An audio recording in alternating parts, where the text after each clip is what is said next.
Hello students, welcome to our video lecture classes. Now today we are going to discuss about evaporation and evapotranspiration जो हमने पिछली class में भी देखा था, आज भी देख रहे हैं उसका थोड़ा सा पार्ट और जो बचा हुआ है।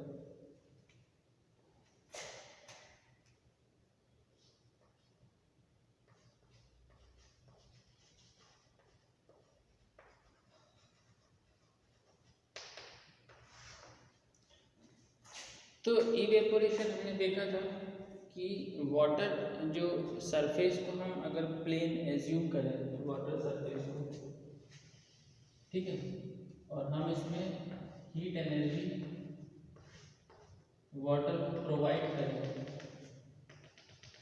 तो हमने देखा था कि वाटर की सरफेस का जो मॉलिक्यूल है they gets energy first, then the adjacent one, इसके बाजू वाले मॉलिक्यूल से पहले ये जल्दी एनर्जी लेगा और क्या होगा, ये एनर्जाइज्ड होगा और इसमें काइनेटिक एनर्जी बढ़ेगी। काइनेटिक एनर्जी बढ़ेगी तो क्या होगा, ये वाटर की सरफेस को स्कैप कर देगा, ठीक है। क्यों? क्योंकि एनर्जी ज़्यादा होने के कारण इंटरमॉलिक्यूलर फोर्स के से ज़्यादा इसकी एनर्जी हो जाएगी काइनेटिक एनर्जी, और ये वाटर को छोड़ के एटमॉस्फेयर में रिलीज हो जाएगा in the form of vapour. तो हमने देखा था कि पार्शियल प्रेशर की बात आई थी। पार्शियल प्रेशर यहाँ पे डेवलप होता है जब वाटर मॉलिक्यूल इस लिक्विड सरफेस को छोड़ के जब वेपर फॉर्म में एटमॉस्फेयर में रिलीज होते हैं तो एक प्रेशर जनरेट होता है लिक्विड सरफेस पे, जिसको हम बोलते हैं क्या, पार्शियल प्रेशर, ठीक है। तो एक होता है एटमॉस्फेरिक प्रेशर और एक होता है partial pressure. Partial pressure of water, partial pressure of water क्या किसे बोलेंगे, जब वाटर के मॉलिक्यूल वाटर की सरफेस को छोड़ के वेपर फॉर्म में रिलीज होते हैं तो वो खुद अपने जो वेपर फॉर्म के कारण एक प्रेशर डेवलप करते हैं, इसी को हम पार्शियल प्रेशर ऑफ लिक्विड या पार्शियल प्रेशर ऑफ वाटर बोलते हैं, ठीक है।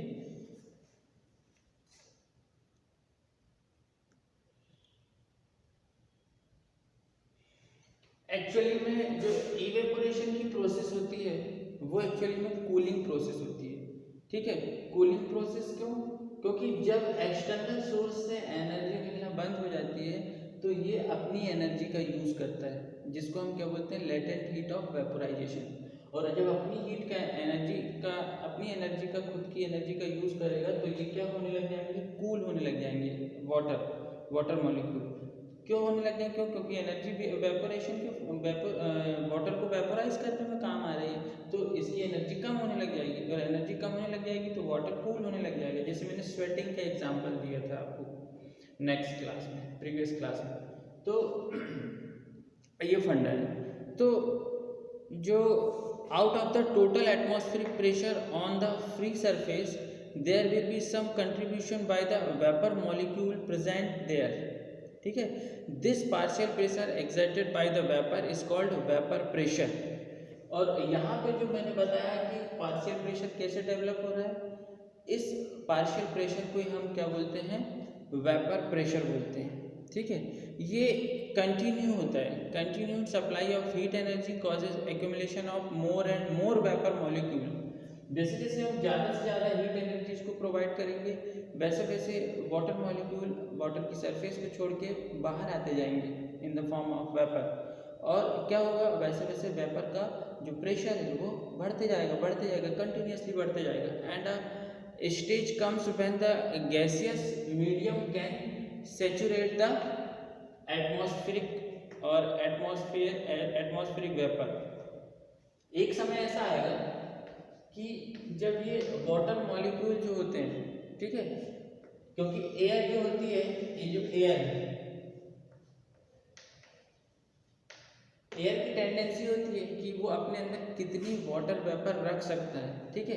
एक कैपेसिटी होती है एयर की, उस कैपेसिटी से ज़्यादा और इसको वाटर वेपर मिल रहा है तो क्या होगा, अब ये एयर उससे ज़्यादा वाटर वेपर अपने अंदर नहीं रख पाएगी और उस कंडीशन को हम क्या बोलेंगे, सैचुरेशन कंडीशन। ठीक है, उसको हम क्या बोलेंगे, सैचुरेशन कंडीशन। और इस प्रेशर को बोलेंगे सैचुरेटेड वेपर प्रेशर। ठीक है, जब एयर उससे ज़्यादा वाटर वेपर नहीं रख सकती अपने अंदर, उस कंडीशन को बोलेंगे सैचुरेशन। और इस सैचुरेशन में जो प्रेशर आएगा उसको हम क्या बोलेंगे, सैचुरेटेड वेपर प्रेशर।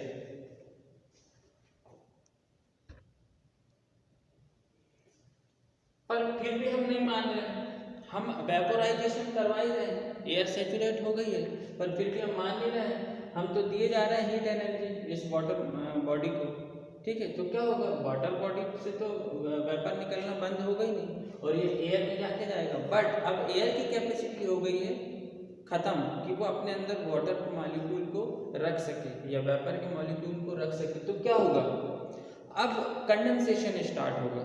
ठीक है, एंड जो वेपर मॉलिक्यूल्स हैं उसको एयर रिजेक्ट करने लग जाएगी, किसके फॉर्म में, कंडेंसेशन के फॉर्म में। आप देखते होंगे जब अपन जो किसी भी सरफेस पे वाटर के ऐसे बूंद जमा हुआ दिखता होगा आपको किसी किसी मौसम में, तो क्या होगा, ये क्या है, वाटर के मॉलिक्यूल जो एयर से कंडेंस्ड हुए हैं। ठीक है, यही वाला फिनोमेना है, condense at the same rate of vaporisation.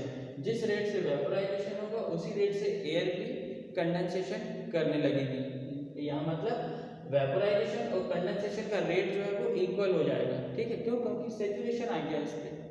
ठीक है, तो at this stage the air is said to be saturated and at saturation the partial pressure exerted by the water vapour is called saturation vapour pressure, जैसे कि मैंने अभी बताया, and it is denoted by ES। किससे denote करेंगे हम इसको, saturation water vapour pressure को ES। ठीक है, किससे डिनोट करेंगे सैचुरेशन वेपर प्रेशर को,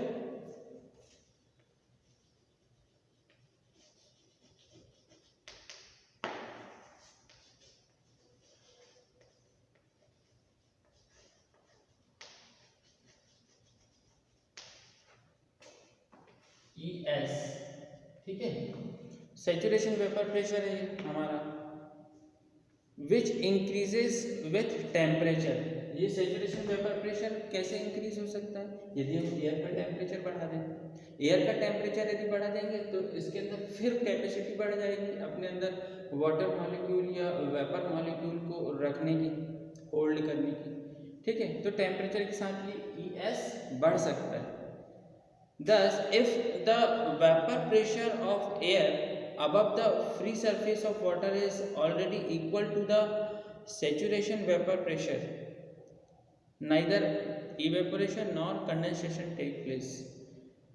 यदि vapor pressure of air above the free surface of water, ये free surface of water है, इसके ऊपर जो vapor pressure है, ठीक है, vapor pressure of air free surface water का, ये जो वाटर है इसके ऊपर का जो सरफेस है, इस ये फ्री सरफेस के ऊपर जो एयर है, तो इस एयर का वेपर प्रेशर है ना, यदि इक्वल हो जाए किसके, सैचुरेशन वेपर प्रेशर के ES के, तो क्या होगा, ना तो इवेपोरेशन होगा और ना ही कंडेंसेशन होगा।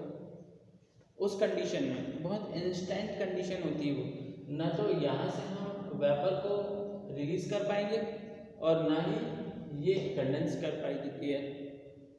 उस कंडीशन को क्या बोलते हैं, it is called equilibrium state. इसको क्या बोलते हैं हम,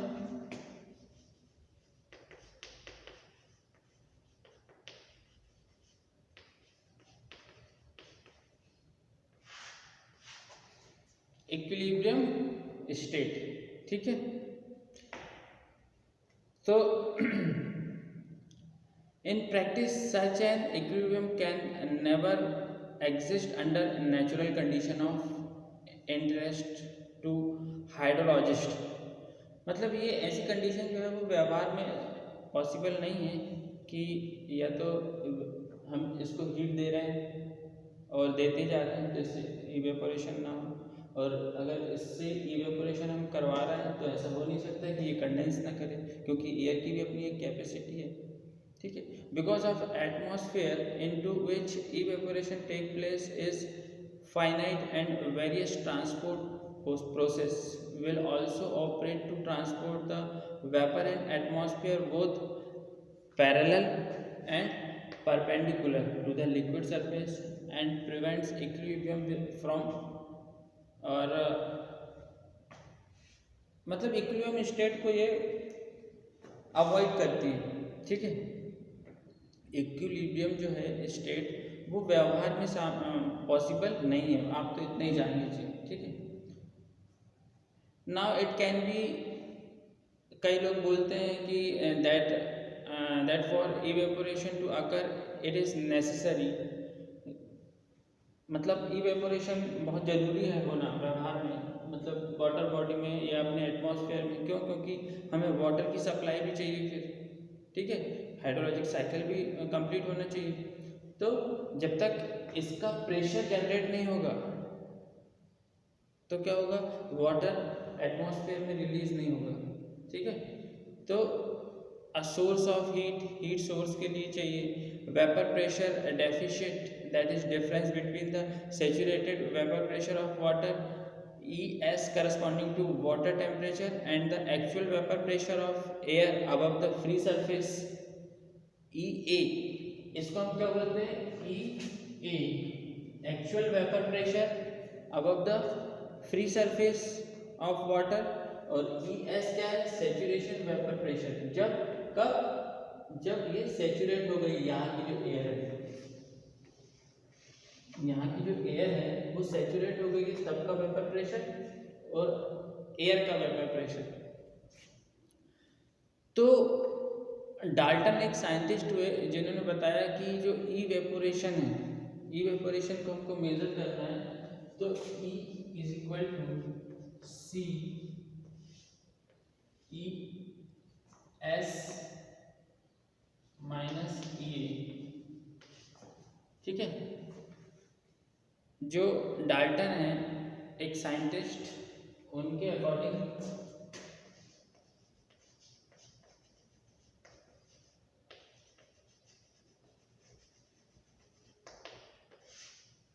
जो इवेपोरेशन हमको मेजर करना है, तो evaporation E is equal to C into bracket में ES माइनस EA। ES क्या है, उस समय का वेपर प्रेशर जब एयर जो है वो सैचुरेशन में है तब का एयर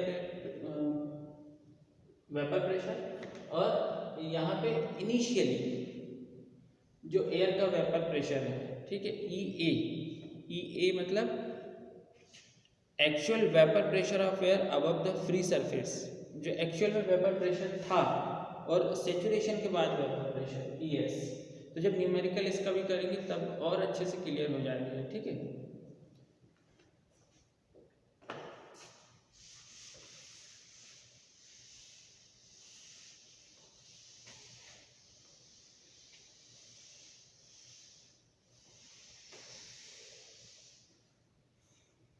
अब देखते हैं कि इवेपोरेशन को कौन कौन से फैक्टर इन्वायरमेंट में हैं जो उसको अफेक्ट करते हैं, इवेपोरेशन को अफेक्ट डालते हैं। फैक्टर्स अफेक्ट हैं,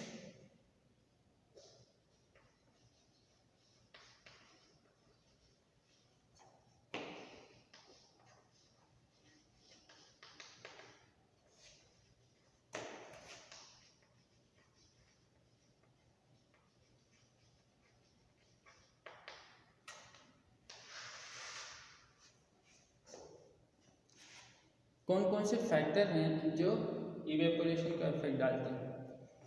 तो बहुत सारे फैक्टर हो सकते हैं, a number of factors both, एक तो मीटरोलॉजिकल फैक्टर भी होता है और एक फिजिकल फैक्टर भी होता है। दो फैक्टर्स ध्यान रखिए आप लोग,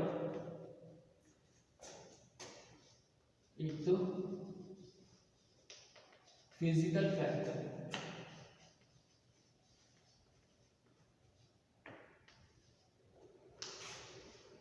दूसरा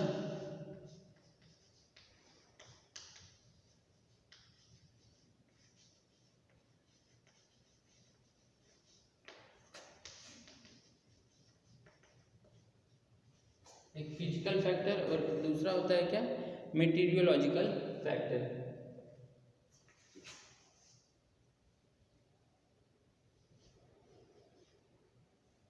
ठीक, तो meteorological factor or physical factor affect the evaporation from water body, although it is difficult to access quantitatively the relative importance of each of them. The meteorological factors may be जैसे radiation, meteorological factor क्या हो सकता है, radiations हो सकते हैं, temperature हो सकता है। मेटेरोलॉजिकल फैक्टर क्या हो सकते हैं, रेडिएशन, टेम्परेचर,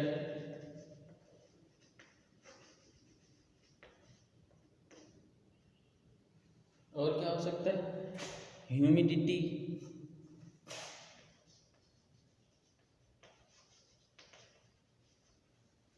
ठीक है, ह्यूमिडिटी, और विंड हो सकता है, एटमॉस्फेरिक प्रेशर हो सकता है।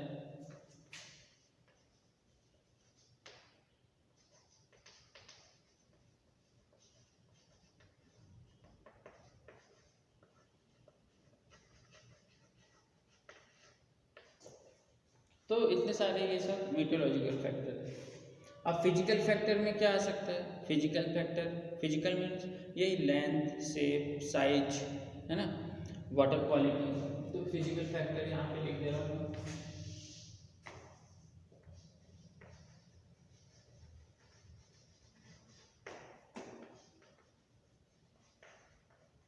एक तो वाटर क्वालिटी,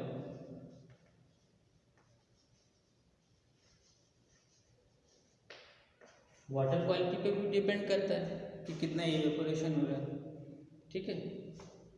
दूसरा शेप, वो पॉन्ड जो वाटर बॉडी है वो उसका शेप क्या है, उसकी साइज क्या है, लेंथ कितनी है, विड्थ कितनी है ना, साइज। तो ये सब फिजिकल फैक्टर में आते हैं। अगर आपके दिमाग में भी और कुछ आ रहा हो तो वो भी बताइएगा, ठीक है। तो एक एक करके हम ये सब देखेंगे, है ना। सबसे पहले देखते हैं रेडिएशन।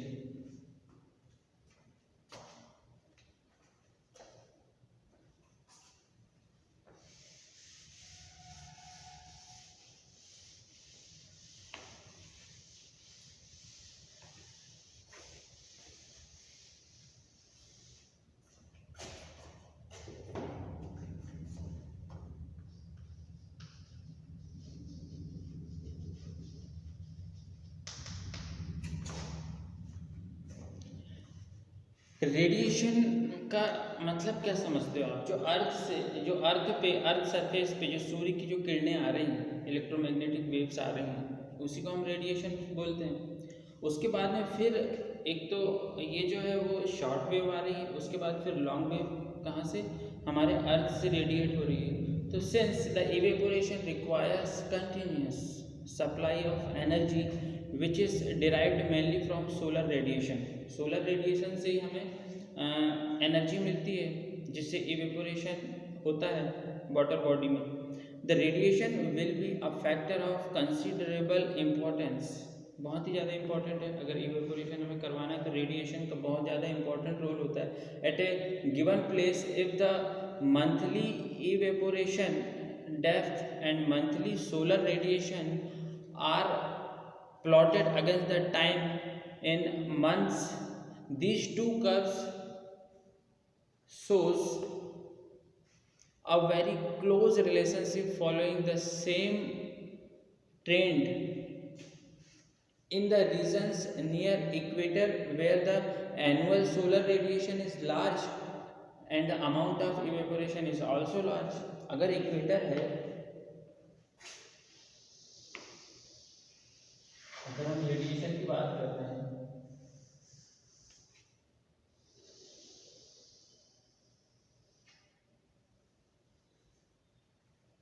और इक्वेटर पे हम देखते हैं तो इक्वेटर पे क्या होता है कि हर समय सूर्य की जो किरणें हैं वो सीधी और लंबवत पड़ती है इस पर, perpendicular to the equator line. तो क्या होगा, यहाँ पे जो रेडिएशंस हैं वो ज़्यादा रिसीव होंगे, और रेडिएशंस ज़्यादा रिसीव होंगे तो वहाँ का टेम्परेचर बढ़ेगा, टेम्परेचर बढ़ेगा तो इवेपोरेशन बढ़ेगा, एनर्जी ज़्यादा मिलेगी वाटर बॉडीज़ को। ठीक है, कुछ नहीं है, आप खुद ही लिख सकते हैं टेम्परेचर और विंड विंड रेडिएशंस, है ना। और ह्यूमिडिटी क्या होता है ये समझ लीजिए। Humidity it is the water vapour present, it is the kg of water vapor present in 1 kg of air water vapor mixture। अगर हम ये बात करें ह्यूमिडिटी मतलब क्या होता है,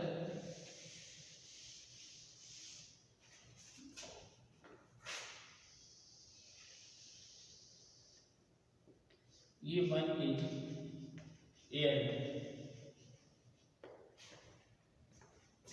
ठीक है। तो 1 kg एयर में कितनी वाटर वेपर प्रेजेंट है, ठीक है। It is the kg of water vapour present in 1 kg of air water vapour mixture. अपने 1 kg एयर हमने ले लिया एटमॉस्फेयर से, कहीं से भी ट्रैप कर लिया, ठीक है, डिवाइस से। उसके बाद फिर हम उसमें मेजर किया, 1 kg एयर है, इसमें वाटर वेपर भी होगी, एयर और वाटर वेपर का मिक्सचर होगा ये, है ना।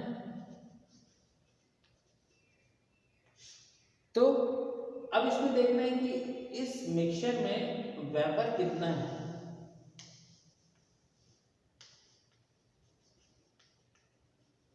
यही हमारा ह्यूमिडिटी है, ठीक है। तो आज के लिए इतना ही, टेम्परेचर, रेडिएशंस, विंड स्पीड, ये सब आपको लिखना है, ठीक है। Thank you students.